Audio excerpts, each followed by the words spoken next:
विज्ञान एक ऐसा विषय है जिसका रहस्य आज भी बरकरार है। इस विषय पर जितना रिसर्च किया जाता है, उतना ही जिज्ञासा बढ़ती जाती है। इस विषय को लोग सीखते और खोजते हैं, अपने दिमाग को परखने और नए रहस्यों से पर्दा उठाने के लिए। लेकिन कभी कभी हम विभिन्न विचारों और सोच में फंस जाते हैं और अपने मन को इस उलझन की स्थिति से निकालने के लिए हमें कुछ अलग सोचने की जरूरत होती है। जय हिंद दोस्तों, मैं हूं आपका सोल्जर बॉय विक्की। आप सबको वेलकम मेरा चैनल फैक्ट्स बाय सोल्जर पर। फैक्ट एक, दोस्तों, बिना सिर के कॉकरोच एक सप्ताह तक जीवित रह सकता है। कॉकरोच अपनी मेहनत के लिए प्रसिद्ध होते हैं। इनका परिसंचरण तंत्र सर्कुलेटरी सिस्टम खुला होता है, इसलिए वे अपने शरीर के प्रत्येक खंड में स्थित छोटे छिद्रों से सांस लेते हैं। वे सांस लेने के लिए मुंह या सिर पर निर्भर नहीं होते हैं। इसलिए कॉकरोच एक सप्ताह या इससे अधिक दिनों तक जिंदा रह सकता है। कॉकरोच केवल इसलिए मरता है क्योंकि मुंह के बिना वह पानी नहीं पी सकता और प्यास से मर जाता है। फैक्ट दो, पानी में नमक डालने पर पानी का स्तर नीचे हो जाता है। विज्ञान के अनुसार जब एक गिलास पानी में मुट्ठी भर नमक डाला जाता है तो गिलास में पानी का आयतन 2% तक कम हो जाता है। इसका कारण यह है कि जब पानी में नमक मिलाया जाता है तो पानी के विलायक अणु सॉल्वेंट मोलिक्यूल विखंडित आयन के आसपास के क्षेत्र में अधिक सुव्यवस्थित हो जाते हैं। फैक्ट तीन, पानी के संपर्क में आने पर कुछ धातुओं में विस्फोट होता है। यह एक सच्चाई है कि जब कुछ धातुएं हवा के संपर्क में आती हैं तो तुरंत ही ऑक्सीकृत ऑक्सीडाइज्ड हो जाती हैं, क्योंकि ये धातुएं अत्यधिक क्रियाशील होती हैं। इन धातुओं में सोडियम, पोटेशियम, लिथियम, रुबिडियम और सीजियम प्रमुख हैं और इन धातुओं को जब पानी में डाला जाता है तो विस्फोट होता है। हम जानते हैं कि ये सभी क्षार धातुएं एल्कलाई मेटल्स हैं और इनके बाहरी कक्षा में केवल एक इलेक्ट्रॉन होता है, जिसके कारण वे आसानी से इस इलेक्ट्रॉन का त्याग कर अन्य धातुओं के साथ बंधन बॉन्ड बना लेते हैं। इसलिए ये धातुएं प्रकृति में स्वतंत्र रूप से अस्तित्व में नहीं होती हैं।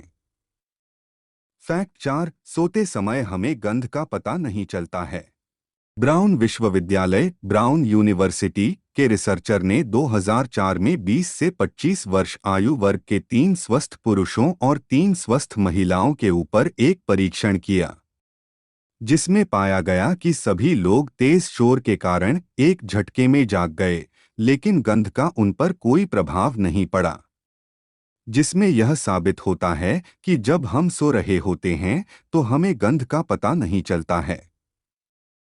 फैक्ट पाँच, इसलिए चमकती है बिजली और गरजते हैं बादल। बारिश के दौरान बादल में उपस्थित पानी के छोटे छोटे कण वायु की रगड़ के कारण आवेशित हो जाते हैं। कुछ बादलों पर धनात्मक आवेश पॉजिटिव चार्ज आ जाता है और कुछ पर ऋणात्मक आवेश नेगेटिव चार्ज। जब एक धनात्मक आवेशित बादल ऋणात्मक आवेशित बादल के पास पहुंचता है तो उनके बीच में लाखों वोल्ट का विद्युत विभवांतर पैदा हो जाता है। इतने अधिक विभवांतर के कारण इनके बीच की वायु में विद्युत धारा बहने लगती है। इससे ही प्रकाश की एक रेखा पैदा होती है। उसे हम बिजली का चमकना कहते हैं। विद्युत धारा के कारण बहुत अधिक गर्मी पैदा होती है, जिससे वायु एकदम फैलती है। अचानक फैलाव के कारण वायु के असंख्य अणु एक दूसरे से टकराते हैं। इनके टकराने से पैदा हुई आवाज से ही गर्जना होती है। फैक्ट नंबर 6, क्या आपको पता है कि डीएनए एक अग्निरोधी भी है? रिसर्च में पता चला है कि जब डीएनए से सूती कपड़ों की कोटिंग की जाती है तो डीएनए में पाए जाने वाले आनुवंशिकता संबंधी तत्व कपड़े की ज्वलनशीलता को कम कर देते हैं। इसका कारण डीएनए में मौजूद फॉस्फेट है, जो गर्म होने पर फॉस्फोरिक अम्ल का निर्माण करता है, जो पानी को प्रतिस्थापित कर एक अग्निरोधी पदार्थ की तरह कार्य करता है। वास्तव में डीएनए में मौजूद नाइट्रोजन अमोनिया का उत्पादन करता है, जो कि दहन को रोकता है। फैक्ट नंबर 7, हवाई आइलैंड हर साल अलास्का के करीब 7.5 सेंटीमीटर बढ़ रहा है। यह टेक्टोनिक प्लेटों के कारण होता है, जो निरंतर गति में होती हैं, जो उनके नीचे उठने और गिरने वाली धाराओं द्वारा संचालित होती हैं। हवाई प्रशांत प्लेट के केंद्र में रहता है और हर साल इस निरंतर गति के कारण हवाई धीरे धीरे और लगातार उत्तरी अमेरिकी मंच पर वापस अलास्का की ओर बढ़ रहा है। दोस्तों, आपको मेरा मेहनत पसंद आया तो ज़रूर एक लाइक कर देना, मेरा चैनल को सब्सक्राइब कर देना और बेल आइकॉन को प्रेस कर देना। मिलेंगे अगले वीडियो पे। जय हिंद।